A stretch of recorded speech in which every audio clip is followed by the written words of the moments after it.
Et comment, ça va? En l'an 2120, l'humanité a trouvé 3 façons de devenir immortels. Des humains améliorés cybernétiquement, appelés cyborgs, des êtres artificiellement intelligents, appelés synthétiques, et des êtres synthétiques avec une conscience humaine transférée, appelée hybride. Laquelle de ces technologies prévaudra? Décidera quelle entreprise gouvernera l'univers. Le vaisseau spatial, connu sous le nom de Maginot, est en mission depuis 65 ans. Lorsque les capsules s'ouvrent pour que l'équipage puisse faire une pause du sommeil cryogénique, le capitaine Jensdale les informe que les communications sont coupées et que les fichiers journaux sont corrompus. Mais il blâme une défaillance technique. Il brûle aussi beaucoup de carburant, donc il veut qu'ils arrêtent l'un des systèmes. Le mécanicien Shmuel dit qu'il devrait se débarrasser des créatures que les scientifiques ont amenées à bord, mais le cyborg de sécurité Morel leur rappelle que les spécimens sont la mission. La scientifique Tibuzo nourrit tous les étranges extraterrestres que le vaisseau transporte. Certains sont petits et gardés dans des capsules, mais d'autres sont plus grands et plus dangereux. Maintenant que tous les systèmes ont été vérifiés, l'équipage peut retourner dormir. Sur Terre, il y a une installation de recherche appelée Neverland qui appartient à la corporation Prodigue. Kirsch enseigne à Marcy les scorpions, mais ils sont interrompus par la docteure Sylvia qui annonce que tout est prêt. Il se trouve que Marcy a une maladie terminale, alors elle est emmenée à la salle d'opération pour transférer son esprit vers un corps synthétique. Le fondateur de l'entreprise, Cavalier, explique que Marcy sera la première personne à passer d'un corps humain à un synthétique. Elle deviendra la première hybride. Marcy est connectée à la machine et elle revisite ses souvenirs d'enfance pendant que son esprit passe dans le nouveau corps. Quelque temps après, Marcy est en bonne santé et peut faire des choses incroyables, comme sauter de hauteur énorme. Elle utilise aussi le nom de Wendy. Maintenant, comme les corps synthétiques ne peuvent pas grandir, ils lui ont donné un corps d'adulte, mais elle a toujours l'esprit d'une enfant. Kirsch explique que les faux corps ne peuvent pas créer les hormones qui causent les humeurs humaines. Donc, Wendy ne les aura plus. Sylvia informe que d'autres enfants arriveront bientôt à l'installation et Prodigue a besoin de son aide pour leur transition. Wendy parle aux enfants et leur montre à quel point son nouveau corps est fort, les laissant se suspendre à ses bras. Une par une, tous les enfants reçoivent de nouveaux corps et oublient leur maladie. Le groupe reçoit le surnom des garçons perdus. Sur le Maginot, une créature mystérieuse court à travers le vaisseau, apportant chaos et destruction, pendant que l'équipage crie d'horreur et l'alarme résonne dans tous les coins. Morel du vaisseau explique que tous les spécimens sont lâchés maintenant. Soudain, Zaveri commence à frapper à la porte, demandant de l'aide. Mais au lieu d'ouvrir, Morel transforme son bras en chalumeau et scelle la porte. Bientôt, la créature trouve Zaveri et l'attaque, pendant que Morel dit à Aya que tout l'équipage est mort. Dans le couloir, Zaveri fait de son mieux pour se défendre contre l'extraterrestre, connu comme xénomorphe. Cependant, l'extraterrestre est très fort et la tue rapidement. Ensuite, le xénomorphe commence à frapper à la porte et casse la vitre pendant que Morel explique à Aya que le vaisseau devra s'écraser sur Terre, parce que contenir les créatures est la priorité. L'extraterrestre force maintenant la porte pour l'ouvrir. Alors, Morel ouvre une trappe au sol et se cache dans la salle d'impact qui est scellée automatiquement. Le xénomorphe continue de frapper dessus, mais Morel se prépare juste pour la chute. Pendant ce temps, Hermet arrive dans la ville de Nilsiam, qui est administrée par Prodigue. Wendy l'observe sur les caméras de sécurité pendant qu'elle commente son histoire. Il travaille aussi pour Prodigue et pense que sa sœur Marcy est morte. Le revoir lui rappelle leur enfance ensemble. Pendant qu'Hermet est sur un toit parlant à ses collègues de travail, il sent soudain le bâtiment trembler. À ce moment, le Maginot s'écrase sur la ville avec une énorme explosion. Hermet et son équipe courent vers le centre-ville pour évacuer les gens et les guider pour éviter les débris qui tombent des bâtiments détruits. Pendant que l'équipe cherche des survivants dans les ruines, il tombe sur le vaisseau et entre par un trou dans le coq. De retour à Morel, il utilise son bras transformé pour s'échapper de la salle d'impact. Il erre dans le vaisseau, trouvant les corps de l'équipage partout. Quand il voit l'équipe d'Hermet sur la caméra de sécurité, il appelle l'entreprise du vaisseau, Wayland et Utani, pour les avertir. À Neverland, Cavalier annonce qu'ils garderont tout ce qu'ils trouveront dans le vaisseau. Wendy voit son frère sur les images de sécurité et dit que son équipe devrait y aller aussi. Cavalier accepte de la laisser sortir sous la supervision de Kirsch. Sur le Maginot, 2 membres de l'équipe d'Hermet cherchent des survivants. Pendant que les soldats trouvent les corps, un extraterrestre ressemblant à une sangsue descend du plafond et entre dans leur chemise. Soudain, Morel apparaît et les prend en otage. Après leur avoir fait lâcher les armes, il les menotte à des tuyaux pendant qu'ils demandent où trouver Cavalier. Après que Morel part, les insectes montent vers la tête des hommes et drainent lentement leur corps jusqu'à la mort. Dans la salle de sommeil, Hermet et 2 amis trouvent les capsules pleines de corps. Quand ils essaient d'informer le quartier général, les radios ont trop de statique pour parler. Hermé regarde les terribles blessures de l'équipage et conclut qu'ils sont morts depuis une semaine. Il se déplace vers la salle suivante sans remarquer l'extraterrestre dans une des capsules. À l'infirmerie, il trouve encore plus de corps. Hermé remarque que l'équipage a inhalé des toxines et que quelque chose s'est échappé de l'œsophage d'une victime. Ensuite, le trio quitte le vaisseau et continue de chercher dans le bâtiment sans savoir qu'un xénomorphe les suit. Ils montent les escaliers et découvrent que la prochaine porte est de l'autre côté d'un grand trou. Rachidi saute en premier et a un atterrissage douloureux. Sibérien saute ensuite et le sol se brise. Mais Rachid la retient à temps. Avant qu'Hermé puisse sauter aussi, il voit de la salive tomber sur son épaule et lève les yeux pour trouver le xénomorphe au plafond. Terrorisé, Hermé fait le saut, mais le xénomorphe l'attaque en plein saut, le faisant tomber à l'étage inférieur. Le xénomorphe le poursuit. Alors Hermé court pour entrer dans l'ascenseur pour s'échapper et pendant qu'il descend, il utilise la radio pour demander de l'aide. Cependant, il ne peut entendre que de la statique.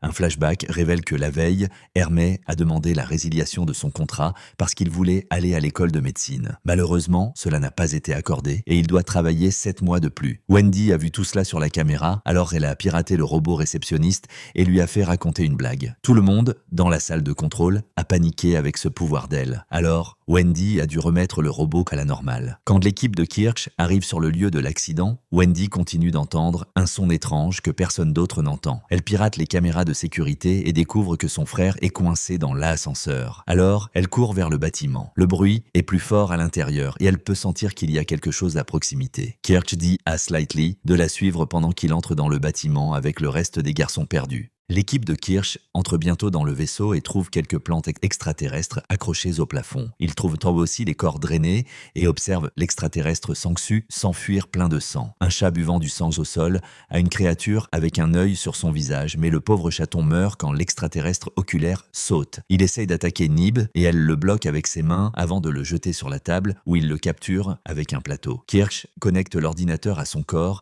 et découvre que c'était un vaisseau de recherche. Pendant qu'Hermé erre, il tombe sur Bergerfeld et ils continuent la recherche ensemble. Ils frappent à un appartement et découvrent une fête costumée, mais l'hôte refuse d'évacuer. À ce moment, le xénomorphe apparaît et tue rapidement Bergerfeld pour ensuite secouer son corps. Cela active accidentellement l'arme de Bergerfeld et les tirs renvoient l'hôte à l'intérieur en panique. La porte reste ouverte et le xénomorphe envahit la fête pour commencer à tuer les invités après avoir jeté le corps de Bergerfeld sur Hermé.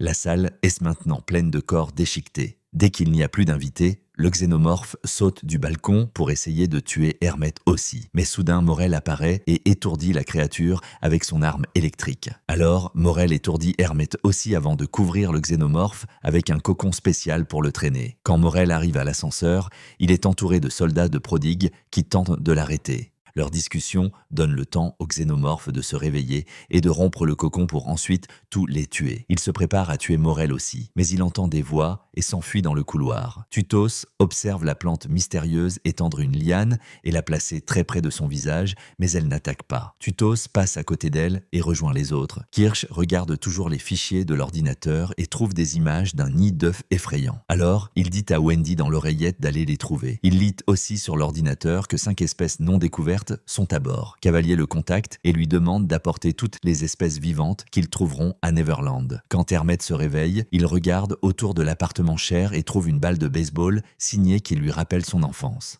À ce moment, il est trouvé par Wendy et Slightly, qui le convainquent de venir avec eux. Le trio prend l'ascenseur sans savoir qu'il y a quelque chose dans la cage. Pendant qu'ils marchent dans le couloir, Wendy révèle sa véritable identité à Hermé. Il a du mal à la croire et pose des questions sur leur enfance pour qu'elle le prouve. Quand Wendy répond à tout parfaitement, Hermé la serre dans ses bras en pleurant. Ensuite, le trio trouve le nid d'œufs et Wendy parvient à entendre le son étrange. Un œuf bouge seulement quand Hermé est proche. Le xénomorphe, soudain, envahit la pièce et fait tomber Hermé à travers un trou. Alors, Wendy court après eux. En suivant le bruit étrange, Wendy trouve Hermé dans un conteneur de transport et entre en ignorant ses avertissements concernant un piège. Elle libère rapidement Hermé d'un cocon pendant que le xénomorphe espionne à l'intérieur. Il grogne sur eux avant de s'éloigner. Les frères et sœurs entendent l'extraterrestre marcher sur le toit du conteneur et Wendy attend le bon moment pour poignarder le plafond pour blesser la créature. Son sang coule et fait un trou dans le plafond parce qu'il est acide. Alors, le xénomorphe pousse le conteneur jusqu'à ce qu'il tombe et Hermé perd Wendy de vue. La créature l'attrape et le jette dehors avant de ramper sur lui. Il libère sa mâchoire interne pour le tuer, mais Wendy le tire avec un crochet.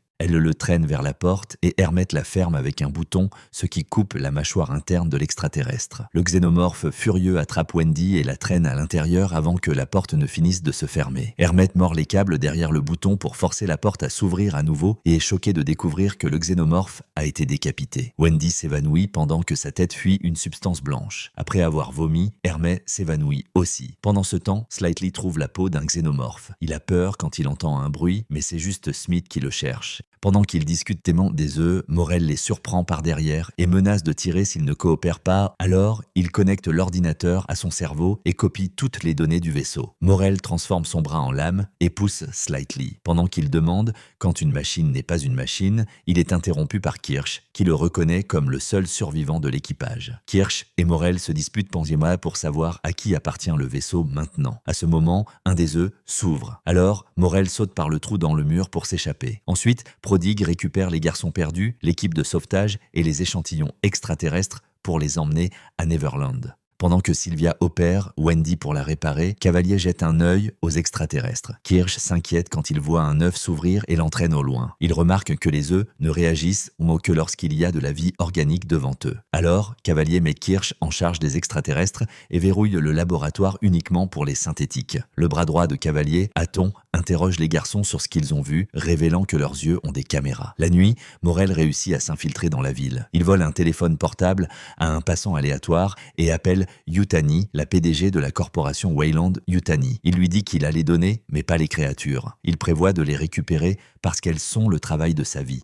Quelque temps après, Slightly entend la voix de Morel dans sa tête. Il s'avère que Morel a placé l'appareil dans le cou de Slightly quand il l'a poussé pour qu'il puisse avoir une ligne de communication personnelle. Morel partage qu'il avait une fille et demande à Slightly d'être ami. Il ne raccroche que lorsque Slightly accepte. Pendant ce temps, Wendy se réveille en se sentant mieux et continue d'entendre le son étrange. Alors, elle le suit. Au laboratoire, Kirsch et deux garçons perdus coupent l'œuf pour trouver l'extraterrestre connu sous le nom de Facehugger. Pendant que la créature se tortille, le bruit empire et fait mal aux oreilles de Wendy. Elle court vers le laboratoire et observe Kirsch. Quand il retire un parasite de son corps, le bruit devient si fort que Wendy s'évanouit. Dans la salle d'opération, les médecins opèrent Hermette et retirent un de ses poumons, qui est préservé dans un tube. Kirsch entre et jette le parasite dans le réservoir qui se loge dans le poumon. Plus tard, Hermette rend visite à Wendy et Cavalier le taquine à propos de son nouveau poumon. Wendy dit à tout le monde que le bruit vient des extraterrestres et elle croit qu'ils l'ont choisi pour parler avec elle. Ils font quelques tests sur ses oreilles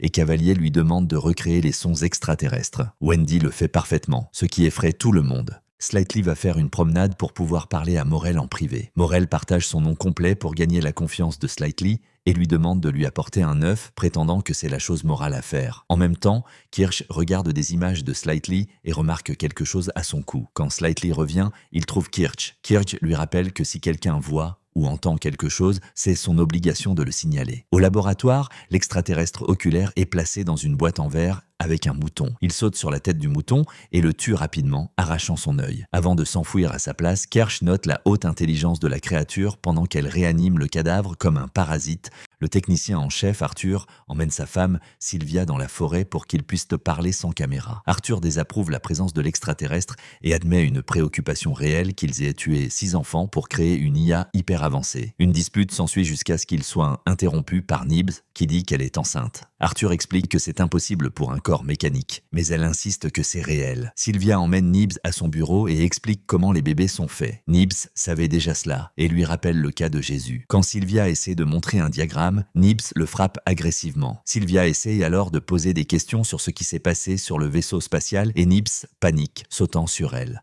Une Sylvia terrifiée appuie sur l'alarme silencieuse et bientôt les gardes arrivent pour ramener Nibs dans sa chambre. Sylvia dit aux gardes qu'ils sont dans un événement de niveau 3. Aton essaie de faire parler Hermette à propos de Wendy et il refuse. Quand Aton lui rappelle que répondre aux questions est dans son contrat, Hermette tente de démissionner. Mais Aton souligne que cet endroit est confidentiel. Donc si Hermette démissionne, il devra partir et ne plus voir sa sœur. De plus, si Hermette rentre chez lui, il sera facturé pour le nouveau poumon. Hermette n'a pas d'autre choix que d'accepter de rester. En même temps, Cavalier dit à Wendy qu'il enverra Hermette chez lui. Elle accepte de l'aider avec la recherche sur le xénomorphe en échange de laisser Hermette rester. Quand Slightly va au laboratoire pour prendre un œuf, il tombe sur Tolls. Alors, il doit laisser le plan pour plus tard. Kirsch entre dans un ordinateur pour espionner Slightly, révélant qu'il peut entendre ses conversations avec Morell. Slightly essaie de dire à Morell qu'il veut arrêter, mais Morell révèle qu'il est dans la maison de Slightly avec sa mère, qui pensait que son fils était mort. Ayant peur que sa famille puisse être blessée, Slightly accepte de continuer à travailler pour Morell, qui lui dit d'amener un humain au laboratoire pour que le facehugger puisse l'infecter. De cette façon, Morell peut prendre l'échantillon de cette personne. Plus tard, Wendy va au laboratoire et répète les bruits étranges pour essayer de communiquer avec l'extraterrestre et le poumon d'Hermette. Soudain, un bébé xénomorphe sort du poumon et brise le verre pour s'échapper. Wendy continue de recréer les bruits et parvient à caresser le bébé pendant que Kirsch l'observe de près. Un flashback montre l'équipage du Maginot entrant dans leur capsule cryogénique à 17 jours de la Terre. Morell est réveillé par Clem qui révèle qu'il y a eu un incendie et que 2 facehuggers se sont échappés. Un a tué le capitaine Dinsdale et le second s'est attaché à Bronski. Morell court à l'infirmerie et découvre que Dinsdale était mort parce que certains membres de l'équipage ont tué le facehugger pour le retirer et il a saigné de l'acide en plein visage du capitaine. Bronski est toujours vivant, alors ils acceptent de le mettre en sommeil cryogénique avec la créature. Shmuel dit à Morell que les dégâts à la navigation sont si importants que le vaisseau est devenu plus un missile qu'un vaisseau sous contrôle. Morell est maintenant sûr qu'il y a un saboteur sur le vaisseau. Après que Bronski est endormi, Morell enquête sur l'incendie et trouve un trou dans le sol qui traverse plusieurs niveaux. Alors, il regarde les images de sécurité des facehuggers attaquant leurs victimes et remarque une personne inconnue à l'arrière-plan. Ensuite, Morell informe les ingénieurs que le saboteur se cache peut-être dans les conduits. Alors, il a besoin de voir les plans du vaisseau. Il prend aussi des armes pour Clem et pour lui-même pour se protéger. Les fichiers de communication avec la Terre ont été corrompus et supprimés. Alors, Clem exécute un programme de récupération. Plus tard, Morell regarde ses effets personnels en se souvenant de sa fille. Elle est décédée la 8e année de la mission, ce que l'entreprise lui a communiqué avec seulement une lettre froide. Shmuel informe Morell et Zavri que leurs réserves de carburant sont à 8%. Donc, le saboteur sait ce qu'il fait. Soudain, une alarme retentit pour annoncer qu'il y a eu une violation de cryocapsule. Morell et Zaveri courent pour vérifier et découvrent que le facehugger a tué Bronski et s'est ensuite échappé en brisant le verre de la capsule. Morell donne à Zaveri un pistolet paralysant électrique et Rahine dit qu'il devrait réveiller plus de membres d'équipage, mais Morell refuse pour éviter le chaos. Au laboratoire, Tibuzo nourrit les autres extraterrestres et ne voit pas comment la sangsue ouvre la capsule pour s'échapper. La créature oculaire remarque cela et frappe son conteneur. Alors, Tibuzo s'énerve et la garde. La sangsue profite de la distraction pour pulvériser des parasites dans la bouteille d'A de Tibuzo et se cacher dans le pain. Rain entre juste à temps pour la voir et la remet dans la capsule. Après que les humains partent, l'extraterrestre oculaire frappe son conteneur jusqu'à ce qu'il tombe et se brise, lui permettant de s'échapper. L'équipage réveillé se réunit pour discuter de la situation et Malakith boit dans la bouteille d'eau de Tibuzo. Morell les informe qu'il a pris les armes et que quiconque fournira des informations menant à une arrestation recevra une part supplémentaire. Bientôt, Malakith commence à vomir du sang et s'évanouit. En même temps, Tibuzo remarque que l'extraterrestre oculaire s'est échappé. Des bruits peuvent être entendus dans les meubles et l'alarme se déclenche. Alors, elle scelle le laboratoire. Morell parle à Tang qui révèle que l'ordinateur peut dire qu'une cryocapsule est pleine, mais cela ne signifie pas qu'elle l'est réellement tout le temps. Désespéré de savoir qui d'autre est réveillé, Morell analyse tous les appels de l'équipage vers la Terre et découvre finalement que Petrovic a été en contact avec Cavalier. Si Petrovic parvenait à faire atterrir le Maginot sur le territoire de Prodigue, Cavalier a promis de donner un nouveau corps à Petrovic. Morell court vers les cryocapsules et confirme que Petrovic est dans la sienne. Ensuite, il va à l'infirmerie pour une mise à jour sur Malakith. Un scan rapide révèle des taches sombres dans son tube digestif. Il saigne beaucoup et très vite, donc Rain et Tibuzo doivent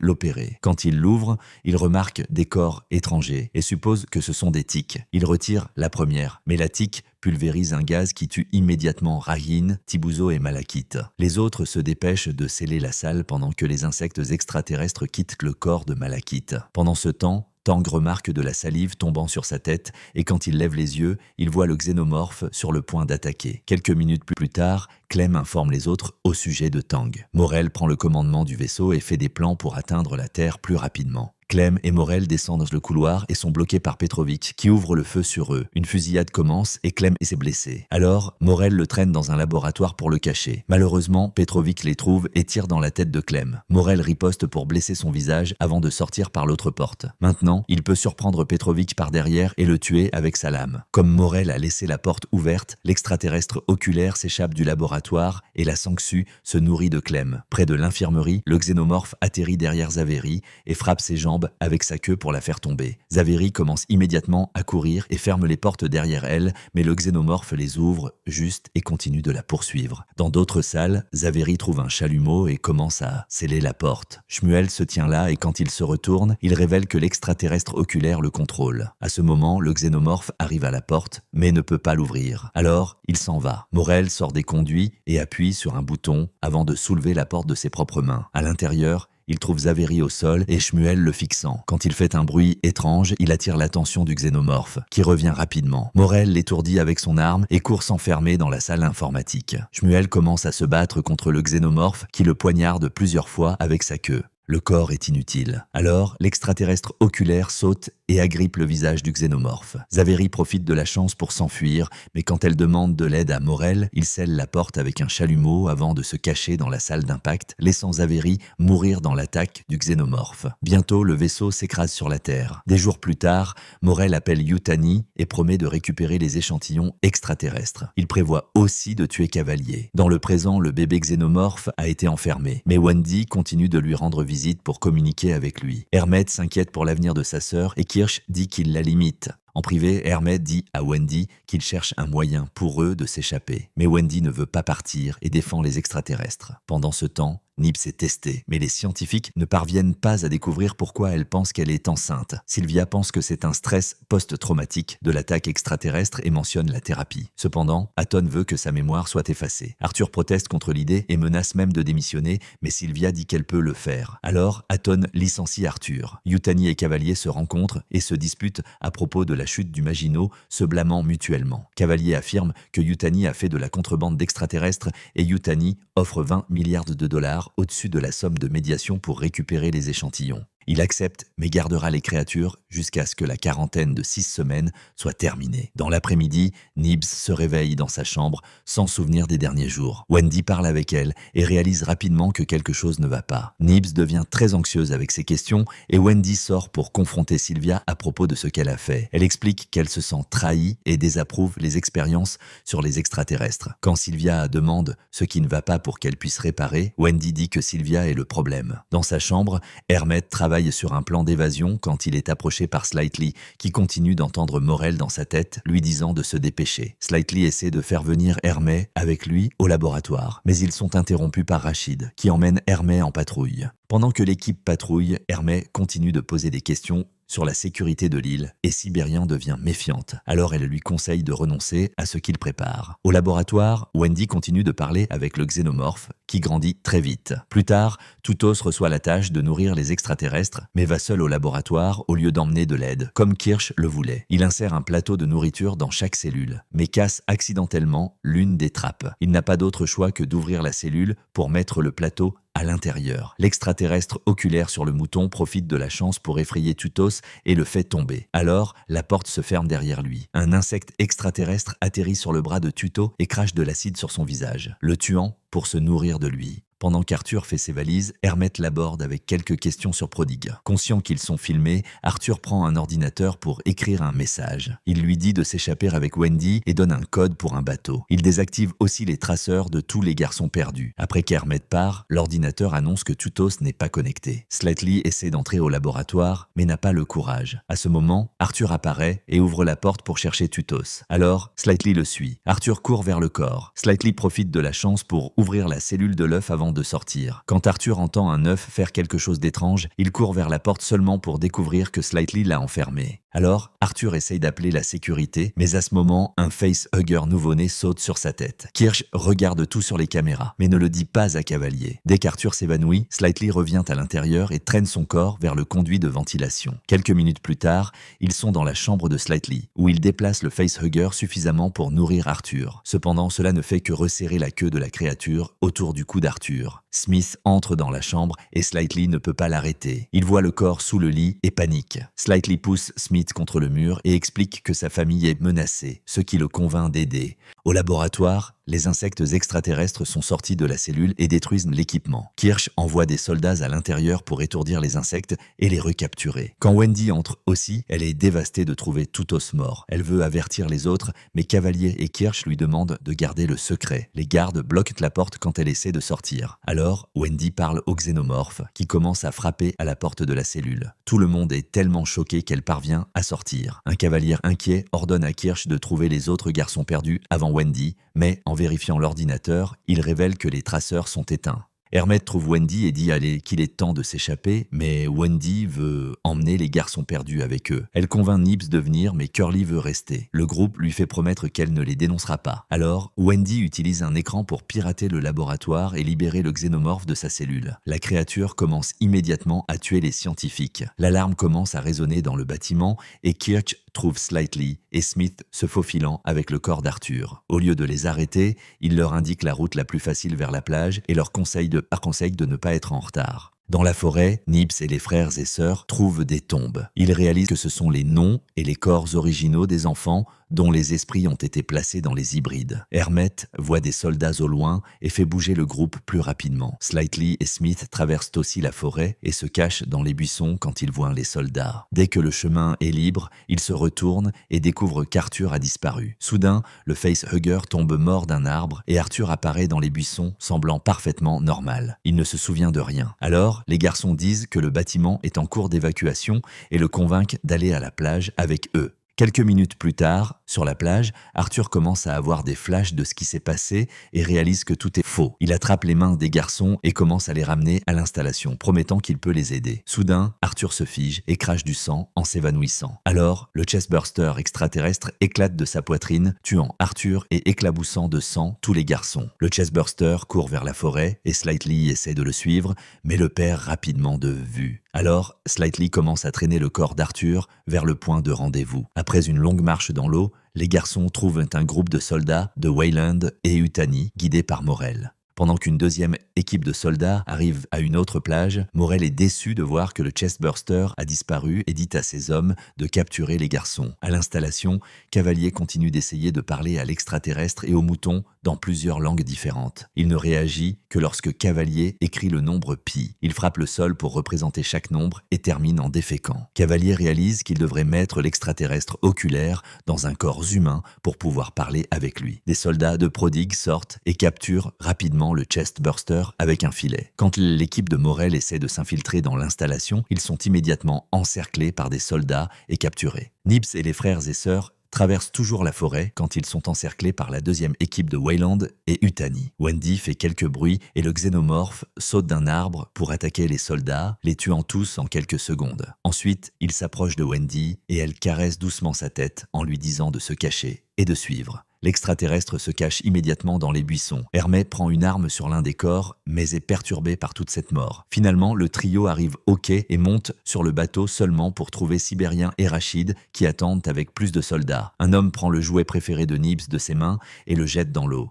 Elle répond en arrachant la mâchoire du gars. Un combat commence et Nibs et Wendy renversent facilement quelques soldats grâce à leur corps robotique. Alors Wendy essaie d'appeler le xénomorphe, mais Hermès l'en empêche. Sibérian réussit à tirer dans l'épaule de Nibs et Nibs se prépare à la vengeance. Désespéré de sauver son ami, Hermès électrocute Nibs pour la faire tomber. Et Wendy se met en colère contre lui. Maintenant, les soldats peuvent les capturer pendant que le xénomorphe observe depuis les buissons. Sur la plage, le corps d'Arthur est emporté par la marée et est trouvé par le xénomorphe. Il continue d'explorer la zone. Sylvia laissant des fleurs sur les tombes. L'extraterrestre essaie de l'attaquer, mais les soldats ouvrent le feu et il est forcé de fuir. Bientôt, il court partout sur l'île, tuant tout humain qu'il rencontre. Cavalier est informé que les communications sont coupées parce que Morel a coupé des câbles et Yutani bloque les satellites. De plus en plus d'équipes sont envoyées envoyés pour chasser le xénomorphe. Mais l'extraterrestre les tue toujours en premier. Le reste des extraterrestres est toujours dans leurs cellules et les garçons perdus ont été enfermés ensemble. Nibs pense que Curly les a dénoncés, mais elle nie. Atton dit à Cavalier qu'il devrait être évacué, mais il est plus intéressé à observer la créature et le mouton. Quand Nibs fait un commentaire sarcastique sur le fait qu'ils sont des fantômes,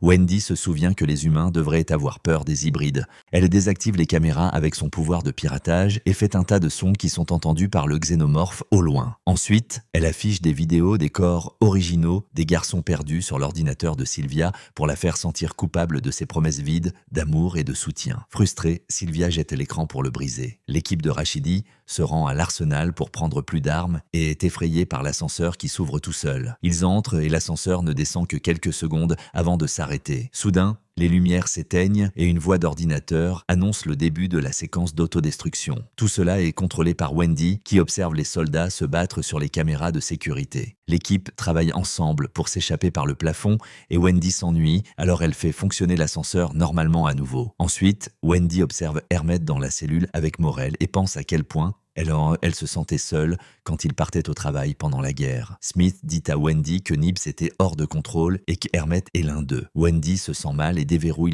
la cellule des garçons. Morel claque la porte sur le garde et commence à le battre, mais Emmett l'empêche de le tuer. Morel prend l'arme du garde avant de partir. Au laboratoire, il essaie de surprendre Kirsch, qui l'entend et tire le premier. Les hommes rapidement se désarment et commencent à se battre corps à corps. Après avoir échangé plusieurs coups, Morel réussit à faire tomber Kirsch sur une table, brisant son corps en deux. Il se prépare à tirer dans la tête de Kirsch, mais il est distrait quand il entend un extraterrestre s'échapper. Kirsch profite de la chance pour le renverser et l'étouffe jusqu'à ce qu'il s'évanouisse. Wendy entend Cavalier arriver et appelle le xénomorphe à nouveau pour le guider à l'intérieur. Elle ouvre alors la cellule et demande à Cavalier de partager son histoire. Il raconte que son père était un ivrogne, mais qu'il est né génie. Alors, il a construit son premier robot pour tuer son père. Les garçons perdus commencent à encercler Cavalier et son garde essaie de les arrêter. Mais Nibs saute sur lui et le bat à mort. Un cavalier terrifié s'enfuit pendant que Wendy donne à chacun de ses amis une cible. Dans un couloir, le xénomorphe tue déjà des soldats pendant que Nibs trouve Sylvia, Smith et Slightly arrivent à Kirsch et l'attachent.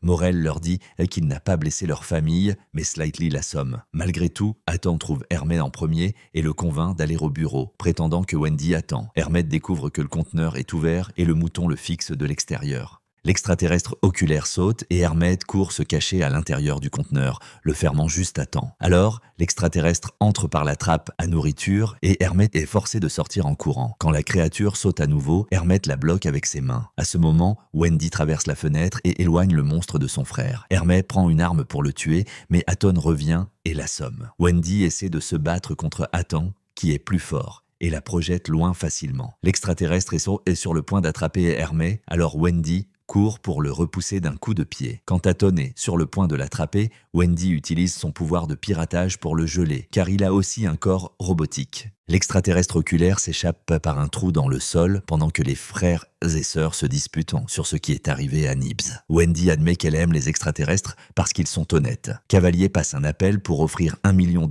à quiconque osera le sauver. Le xénomorphe, soudain, apparaît pour bloquer son chemin et les soldats courent pour le défendre. Cependant, les frères et sœurs apparaissent aussi et Wendy donne les ordres. Le xénomorphe tue tous les gardes pendant qu'Emmett assomme Cavalier. Au laboratoire, la plante extraterrestre apparaît au-dessus de Sibérien et l'avale rapidement entière. Les autres soldats ouvrent le feu en vain. Alors, Curly entre et assomme Rashid. Sur la plage, l'extraterrestre oculaire entre dans le corps d'Arthur. Bientôt, des avions de Weyland et Utani arrivent sur l'île pour la récupération. Les garçons perdus mettent Cavalier, Morel, Kirsch, Sylvia et Atton dans une cellule. Pendant ce temps, Wendy les réprimande pour faire des expériences sur des enfants. Elle dit aussi à Cavalier qu'il n'est pas différent de son père. Tant le xénomorphe bébé que l'adulte apparaissent hors de la cellule et Wendy annonce que maintenant ils gouverneront. Terminant ainsi la première saison d'Alien Earth, série de science-fiction et d'horreur de 2025. Et je vous attends dans la prochaine vidéo.